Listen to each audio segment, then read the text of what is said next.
Hi everyone, welcome to my channel. So we are continuing the series of current affairs of November month. So November to 41 to 51 pages आज हम करेंगे. Page number 40 तक हम already cover कर चुके हैं. Playlist में आपको वीडियो मिल जाएगी. एंड ये इनसाइट्स आईएएस पीडीएफ से मैंने नोट्स बनाए हैं. ओके, सो आप इनको कंप्लीट देखिए एंड पूरी वीडियो देखा कीजिए क्योंकि सभी कॉन्सेप्ट्स यहाँ पे मैं क्लियर करती हूँ. एंड अगर कोई डाउट रह जाता है आपको तो आप कमेंट सेक्शन के अंदर लिख सकते हैं. And if you want this PDF then you can write to my email ID and by paying a petty amount you can get this PDF. So start करते हैं. स्पीकर ऑफ द लोकसभा से polity Laxmikant का topic है. तो Vijay Kumar Sinha is Bihar assembly speaker. So ये speaker बन गए हैं. एंड जो स्पीकर होता है लोकसभा का वो चेयरमैन या प्रेसाइडिंग ऑफिसर कहलाता है. एंड ये इलेक्ट होता है सभी मेंबर्स के थ्रू बाय सिंपल मेजॉरिटी. ध्यान रखिएगा, सिंपल मेजॉरिटी से. नाउ लोकसभा स्पीकर के जो पावर्स हैं एंड जो फंक्शंस हैं वो क्या हैं. तो सबसे पहले तो ये हेड होते हैं हाउस के. एंड जो भी मीटिंग्स होती हैं तो एक तरीके से उनको प्रेसाइड ओवर करते हैं, बैठते हैं. जो सैलरी इन्हें मिलती है वो कंसोलिडेटेड फंड ऑफ इंडिया से मिलती है. कोई भी डिस्कशन होना है या डिबेट होना है तो जो भी मेंबर्स ऑफ पार्लियामेंट होते हैं इन्हें ही एड्रेस करते हैं. अगर कोई जॉइंट सिटिंग होनी है तो उसको भी यही प्रेसाइड करेंगे, मीन्स यही बैठेंगे. एंड सिक्स्थ पोजीशन है ऑर्डर ऑफ प्रेफरेंस के अकॉर्डिंग, तो एस से स्पीकर, एस से सिक्स्थ ध्यान रहेगा. अगर टाई हो जाता है, मेंबर्स ऑफ पार्लियामेंट अगर किसी चीज़ के ऊपर वोट कर रहे हैं एंड टाई हो जाता है तो that time speaker will vote. And ये डिसाइड करते हैं कि कोई भी डिस्कशन होगा तो उसका एजेंडा क्या होगा. अगर कोरम मेट नहीं होता है जो आई थिंक 10% है तो ये जो भी हाउस है उसको एडजर्न या फिर सस्पेंड भी कर सकते हैं. हाउस का डेकोरम मेंटेन करके रखना, डिसिप्लिन मेंटेन करके रखना, वो सब स्पीकर के हाथ में होता है. यही डिसाइड करते हैं कि जो बिल है वो मनी बिल है या फिर नहीं है. एंड कोई भी मोशन हो, जैसे नो कॉन्फिडेंस मोशन हो गया, मोशन ऑफ एडजर्नमेंट हो गया, सेंसर मोशन हो गया, तो यही अलाउ करते हैं कि कौन सा क्या मोशन है एंड इसको अलाउ करना है या नहीं. जब असेंबली डिसॉल्व होती है तो स्पीकर जो होते हैं वो अपनी गद्दी नहीं छोड़ते. एंड ऑफिस जो है वो उस पर बने रहते हैं जब तक कि नया स्पीकर इलेक्ट नहीं हो जाता. देन देखिए, मीन्स जो मेंबर्स हैं वो उनको सिलेक्ट नहीं कर लेते. डिसक्वालिफिकेशन कब होंगी? अगर वो मेंबर ऑफ पार्लियामेंट ही ना रहे, अगर डिप्यूटी स्पीकर को वो रेजिग्नेशन दे देते हैं, अगर ऑफिस ऑफ प्रॉफिट हेल्ड करते हैं. ऑफिस ऑफ प्रॉफिट क्या होता है, कई बार हमने डिस्कस किया है, अनसाउंड माइंड के हैं. एंड इंसॉल्वेंट जो हैं वो घोषित हो चुके हैं, इंडियन सिटीज़न नहीं रहे, या फिर लोकसभा के जो मेंबर्स हैं वो उन्हें मेजॉरिटी से क्या करें, रिमूव करें. तो ध्यान रखिएगा, अपॉइंट ये होते हैं सिंपल मेजॉरिटी से लेकिन रिमूव्ड होंगे मेजॉरिटी से. जब अगर मान लीजिए इनके रिमूवल का रिजोल्यूशन चल रहा है हाउस में तो ये टाई के टाइम पर भी वोट नहीं कर सकते. देन स्पीकर्स जो होते हैं वो कुछ कमिटीज़ से भी बहुत इम्पॉर्टेंट एक तरीके से रिलेशन रखते हैं. जो भी कमिटीज़ होती हैं वो इन्हीं के डायरेक्शन में मींस डिस्कशंस वगैरह एक तरीके से बोल सकते हैं होती हैं. एंड जो भी उन पार्लियामेंट कमेटीज़ के जो चेयरमैन होते हैं ये उन्हें नॉमिनेट करते हैं. अगर कोई प्रॉब्लम आती है किसी भी कमेटी के फंक्शनिंग करने में तो स्पीकर को वो बात बताई जाती है. तीन कमिटीज़ होती हैं. एक तो business advisory committee, general purpose committee and rules committee. इसके चेयरमैन खुद ही स्पीकर होते हैं. ठीक है, तो ध्यान रखिएगा, बीजीआर या बीआरजी जिससे भी ध्यान रखिए. तो business advisory, general purpose and rules committee के जो चेयरमैन होते हैं वो स्पीकर होते हैं. देन देखिए चीफ मिनिस्टर की appointment, power, functions and position. तो नीतीश कुमार जो है वो चीफ मिनिस्टर बन गए हैं नेशनल डेमोक्रेटिक अलायंस बिहार में. एंड जनता दल के प्रेसिडेंट थे, चौथी बार ये बने हैं. गवर्नर ने इन्हें अपॉइंट कर दिया. आर्टिकल 164 ये कहता है कि इनके साथ कुछ काउंसिल ऑफ मिनिस्टर्स भी होंगे जो कि एंड हेल्प करेंगे, एडवाइस करेंगे गवर्नर को भी. अगर मान लीजिए कोई पार्टी को मेजॉरिटी नहीं मिलती तो गवर्नर ज़्यादातर वो पार्टी जिसकी सिंगल लार्जेस्ट जो पार्टी होती है उनको बोलते हैं गवर्नमेंट बनाने के लिए. लेकिन क्योंकि इन्होंने मेजॉरिटी बना ली सो अब वो सरकार बनाएंगे. कब तक टेन्योर रहता है? During pleasure of governor. And governor ऐसे ही इनको नहीं निकाल सकते, ठीक है, जब तक इनका विश्वास बना रहता है. एंड एक्चुअली में मीन्स जब तक इनकी मेजॉरिटी बनी रहेगी. गवर्नर डिसमिस तब कर सकते हैं अगर मेजॉरिटी ना हो या फिर वोट ऑफ नो कॉन्फिडेंस इनके अगेंस्ट पास हो जाए. जो चीफ मिनिस्टर होते हैं ये हेल्प करते हैं गवर्नर को, हेड होते हैं काउंसिल ऑफ मिनिस्टर्स के, लीडर ऑफ हाउस इन्हें कहते हैं। गवर्नर को ये बताते हैं अगर काउंसिल ऑफ मिनिस्टर ने कोई भी डिसीज़न लिया है या कोई भी पॉलिसीज़ अगर चीफ मिनिस्टर ने सोची है तो वो अनाउंस करते हैं हाउस के फ्लोर पे, मीन्स जो असेंबलीज होती हैं, एंड रिकमेंड करते हैं कि अगर लेजिस्लेटिव असेंबली को डिसॉल्व करना है, एडवाइस करते हैं गवर्नर को कि अगर लेजिस्लेटिव असेंबली को समन करना है, प्रोरेग करना है, ठीक है। देन देखिए minimum requirements for annual MBBS admissions regulations 2020। तो ये नेशनल मेडिकल कमीशन ने कुछ रिक्वायरमेंट्स बताई हैं कि अगर MBBS में एडमिशन लेना है तो इतनी रिक्वायरमेंट्स तो होनी चाहिए। एंड जो ये पुराना एक तरीके से एक्ट था, minimum standard requirements for medical colleges 1999, इसको रिमूव कर दिया है एंड अब ये आ गया है। तो ये सभी मेडिकल कॉलेजेस को अप्लाई करेगा, ठीक है, ताकि MBBS के अंदर जो सीट्स है वो बढ़ाई जा सके। एंड जो एक था क्वांटम ऑफ लैंड की, एक लैंड का भी क्वांटम होना जो ज़रूरी होता था अगर कॉलेज बनाना है या कोई हॉस्पिटल बनाना है, तो ये अब डिलीट हो चुका है। अब जो भी बनेगा एक अच्छी स्किल लेबोरेटरी होगी, एक अच्छा मेडिकल एजुकेशन यूनिट होगा जहाँ पे ट्रेनिंग दी जाएगी मेडिकल टीचर्स को भी, काउंसलिंग सर्विसेज होंगी, ठीक है, एंड अवेलेबिलिटी होगी 300 बेड मल्टी स्पेशलिटी हॉस्पिटल की कम से कम 2 साल के लिए। एंड जो भी न्यू टीचिंग डिपार्टमेंट होंगे, 2 न्यू टीचिंग डिपार्टमेंट वो मैंडेटरी होंगे, ठीक है। तो ये किसने कहा है? नेशनल मेडिकल कमीशन ने। तो ये अगर कोई भी MBBS एडमिशन्स होते हैं तो वहाँ पे ये मिनिमम रिक्वायरमेंट बताई गई है, नेशनल मेडिकल कमीशन ने बताई है। नेशनल मेडिकल कमीशन में 33 मेंबर्स होते हैं एंड इनके जो चेयरमैन होते हैं उनका 3 साल का टाइम होता है, वो है अभी Suresh Chandra Sharma. 10 ex officio members होते हैं जिन्हें सेंट्रल गवर्नमेंट अपॉइंट करती है and 22 part time members. Then देखिए competition commission of India to probe Google's abuse of position. तो कंपटीशन कमीशन ऑफ इंडिया देखने वाला है क्या गूगल ने अपनी पोजीशन का गलत यूज़ किया है। जैसे कि अभी कुछ दिन पहले फेसबुक पर भी ये इल्ज़ाम लगा था कि ये अपने कॉम्पिटिटर्स को ख़रीद लेते हैं, जैसे व्हाट्सएप इंस्टाग्राम हो गए, एंड फिर उनके ऊपर ना ध्यान देके अपने सिर्फ फेसबुक पर ही ध्यान देते हैं। तो ये कंपटीशन के अगेंस्ट है। तो इसी तरीके से कंपटीशन कमीशन ऑफ इंडिया जो है वो गूगल की अब्यूज़ ऑफ पोजीशन को चेक करना चाहता है। लेकिन यहाँ पे गूगल का केस अलग है क्योंकि ये इनका केस है related to digital payment application Google Pay. तो गूगल पे एक ऐप है एंड की केस क्या है कि गूगल पे को इंस्टॉल करो स्मार्टफोन्स पे एंड फिर उसके थ्रू पेमेंट करो।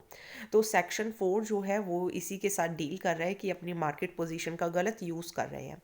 तो कंपटीशन कमीशन ऑफ इंडिया क्या है? Competition commission of India competition act 2002 के अकॉर्डिंग बनी है। तो एक्ट के अकॉर्डिंग बनी है तो स्टैट्यूटरी बॉडी है। तो ये इसी तरीके की एक्टिविटीज़ देखती है जैसे मार्केट में कंपटीशन ना ख़त्म हो, क्योंकि कंपटीशन ख़त्म हो जाएगा तो अच्छे प्रोडक्ट्स एंड चॉइस ख़त्म हो जाएगी। तो ये एडवाइस ओपिनियन देते हैं कंपटीशन इश्यूज़ पर। देन देखिए Supreme Court gives minority ministry a deadline for appointment of expert members to NGT। तो नेशनल ग्रीन ट्रिब्यूनल के लिए सुप्रीम कोर्ट ने कहा है कि आप एक्सपर्ट मेंबर्स को अपॉइंट कीजिए। किसको कहा है? मिनिस्ट्री को। कौन से मिनिस्ट्री को? Ministry of environment forest and climate change को, क्योंकि काफ़ी सारी वैकेंसीज हैं जो कि सितंबर से ही खाली पड़ी हैं एंड NGT 18 अक्टूबर 2010 को बना था, NGT एक्ट 2010 के अकॉर्डिंग। तो ये क्वेश्चन UPSC में पूछा भी जा चुका है। केसेस जो होते हैं एनवायरनमेंट से रिलेटेड तो ये उनके साथ डील करते हैं। जो इनकी मेन सिटिंग है वो न्यू दिल्ली है, वैसे भोपाल, पुणे, कोलकाता एंड चेन्नई भी है।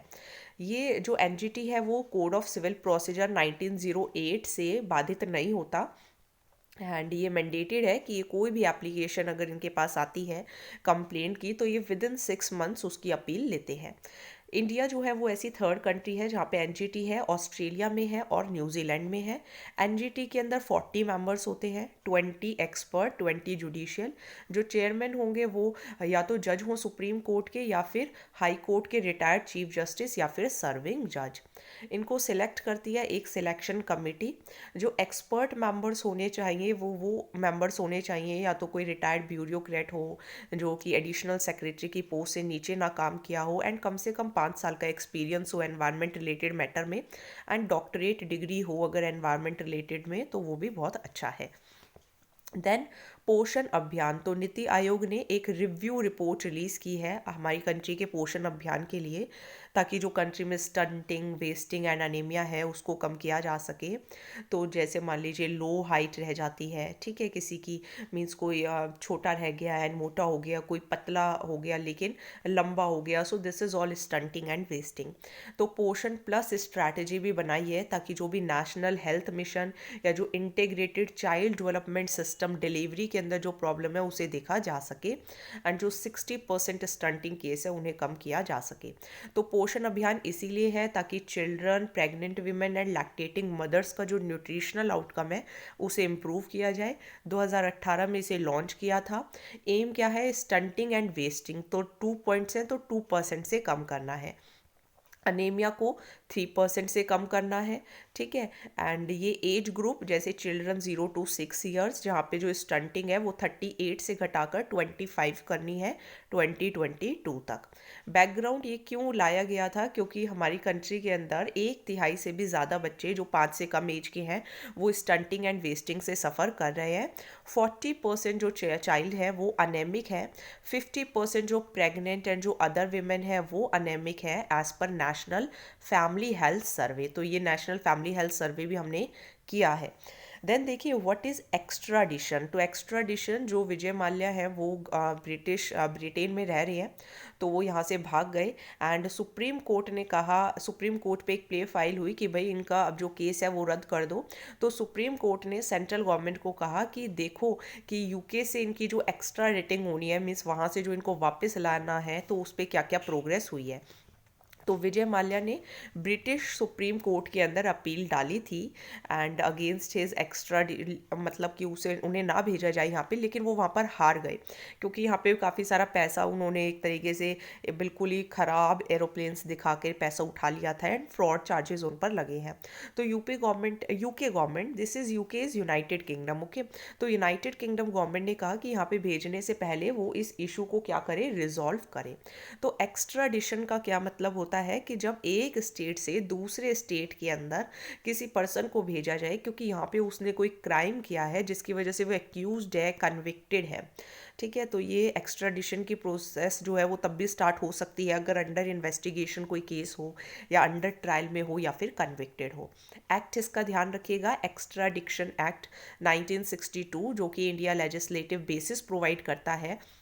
देन एक आपका एक्ट है the consular passport and visa division, ministry of external affairs इसकी नोडल अथॉरिटी है।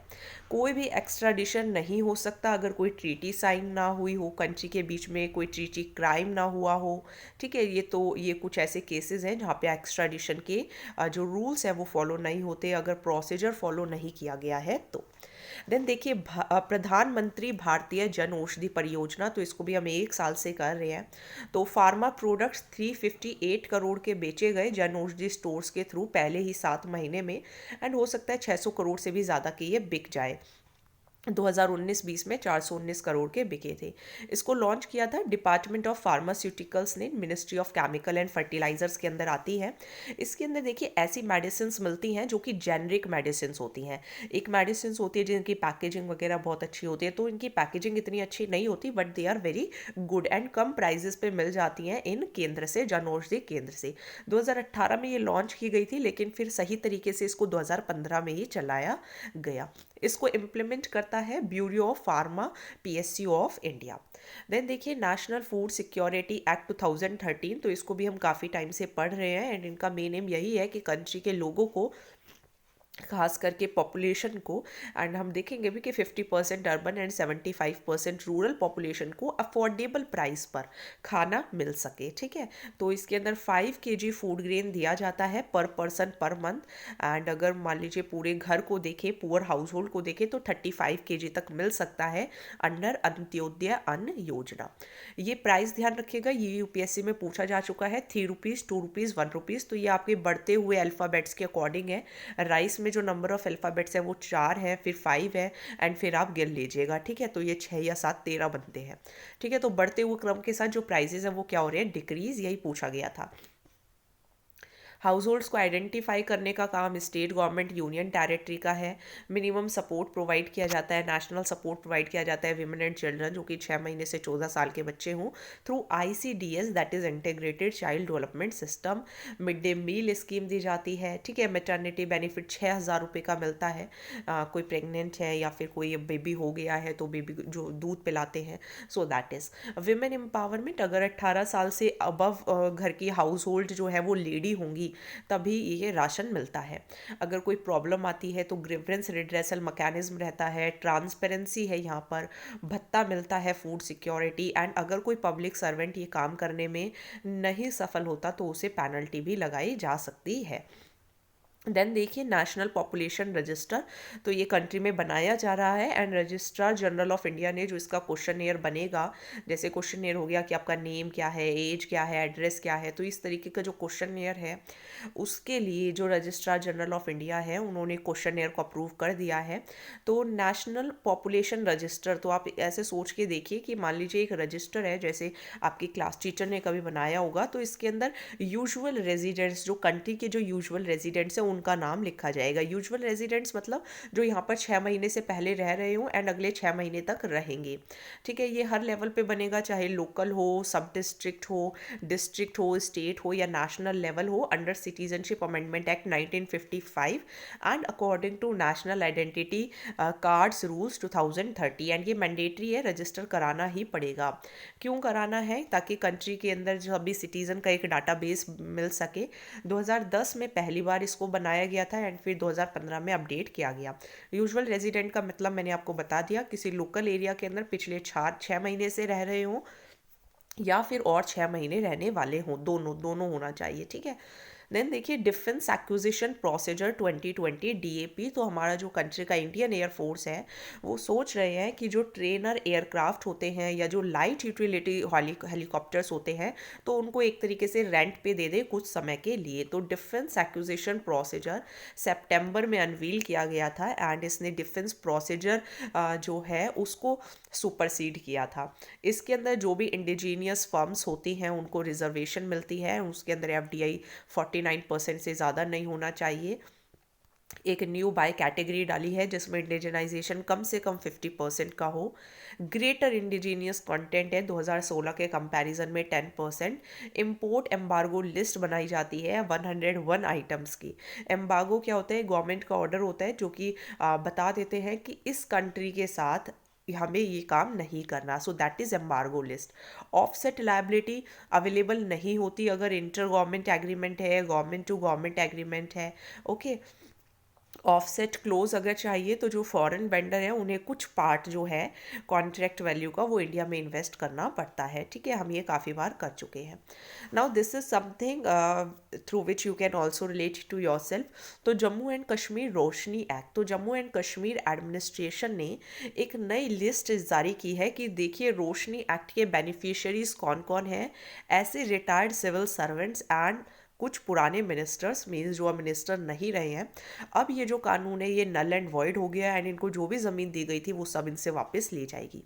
Jammu and Kashmir vesting of ownership to occupants act या जिसको रोशनी एक्ट कहते हैं, ये 2001 में लाया गया था एंड अनएथोराइज जो लैंड है उसको रेगुलराइज करने की बात कही गई थी। यहाँ पर जो लैंड्स थे वो दिए गए थे ऑक्यूपेंट्स को या रिवेन्यू जनरेटेड को कि भाई हाइड्रो इलेक्ट्रिक पावर प्रोजेक्ट्स जो है वो बनेंगे, तो इसीलिए इसको रोशनी कहा गया क्योंकि हाइड्रो इलेक्ट्रिक पावर प्रोजेक्ट्स बनने थे। लेकिन अमेंडमेंट्स के थ्रू ये किया गया कि गवर्नमेंट जो है अब चाहे तो इन लैंड्स को फ्री भी दे सकती है एंड सिर्फ 100 रुपीज़ पर कैनाल चार्ज करेगी एज डॉक्यूमेंटेशन फ़ी। तो ये रोशनी एक्ट अब स्क्रैप क्यों करना चाहिए? क्योंकि 2009 में भी स्टेट विजिलेंस कमीशन ने FIR रजिस्टर की। 2014 में पाया गया कि सिर्फ 76 करोड़ रुपए ही रियलाइज़ हुआ है 25,000 करोड़ में। तो ये ज़मीन उन लोगों को बांटी गई एंड पॉलिटिशियंस को फ़ायदा पहुँचाया गया एंड सिविल सर्वेंट्स को, ठीक है। So this was all about. Then देखते हैं उत्तर प्रदेश का unlawful religious conversion prohibition ordinance 2020। अब यहाँ पर ये है जिसको एक तरीके से ये भी कहा गया कि अगर कोई अपना वो धर्म चेंज करता है शादी करने के लिए, ठीक है, सो अगर धर्म चेंज किया जाता है शादी करने के लिए तो इसके ऊपर बेल भी नहीं मिलेगी, क्योंकि एंड ये डिफेंडेंट के ऊपर होगा, उसे प्रूफ करना होगा कि कन्वर्जन मैरिज के लिए नहीं हुआ है। नोटिस पीरियड दिया जाएगा डीएम को कि अगर आपने रिलीजियस कन्वर्जन करना है तो 2 महीने का नोटिस। एंड अगर विमेन रिलीजन कन्वर्जन हुआ है सिर्फ शादी के लिए तो वो शादी भी नल एंड वॉइड होगी। जेल हो सकती है 1 साल की, फाइन 15,000 का, माइनर विमेन है तो 3 साल की जेल एंड 10 साल तक भी ये बढ़ सकता है, 25,000 भी हो सकते हैं, एक्सटेंड हो सकते हैं। तो अब ये कंट्रोवर्सी क्यों है, क्योंकि इलाहाबाद हाई कोर्ट ने भी कहा था सलामत अंसारी प्रियंका खरवाड़ केस के अंदर कि अपने लाइफ पार्टनर चूज करने का हमको हक है and we have the right to live with a person of choice. ये फंडामेंटल राइट है। तो अगर कोई अपना धर्म भी परिवर्तन कर रहा है तो फिर आप उसको ये राइट कहा गई। ये भी कहा गया कि अगर इसीलिए रिलीजियस कन्वर्जन को आप एक्सेप्ट नहीं कर रहे हैं तो ये इस कानून को वो मीन्स उसके लिए ठीक नहीं है। तो ये जो टर्म है लव जिहाद, जिसको कहा गया कि धर्म शादी करने के लिए धर्म बदलवा दिया जाता है, ये जो टर्म यूज़ की गई है इसका कोई कॉन्स्टिट्यूशनल या कोई लीगल बेसिस नहीं है। आर्टिकल 21 में लिखा है कि आप अपनी मर्जी के इंसान से शादी कर सकते हो। आर्टिकल नंबर 25 में लिखा है कन्वर्जन ऑफ रिलीजन भी है, ठीक है। And this is also written, तो इसके लिए थोड़ा सब्जेक्टिव असेसमेंट करना होगा। एंड देखते हैं। तो सुप्रीम कोर्ट का एक केस और ध्यान रखिएगा, लिली थोमल एंड सरिया मुडगल केसेस। तो ये 2 केसेस हैं जहाँ पर ये कहा गया था कि अगर कोई रिलीजियस कन्वर्जन हुआ है and without a bona fide relief, means बिना किसी रिलीफ के या कोई भी कोई लीगल बेनिफिट्स निकालने के लिए, तो वो तो मीन्स ठीक नहीं है। लास्ट टॉपिक करेंगे इसेंशियल सर्विसेज मेंटेनेंस एक्ट। तो इसे भी उत्तर प्रदेश की गवर्नमेंट ने पूरी स्टेट में अप्लाई कर दिया है। एंड ये पार्लियामेंट का एक्ट है कि अगर आपको कुछ सर्विसेज डिलीवर करनी है, वो ज़रूरी है तो करनी पड़ेगी, जैसे public transport and health services.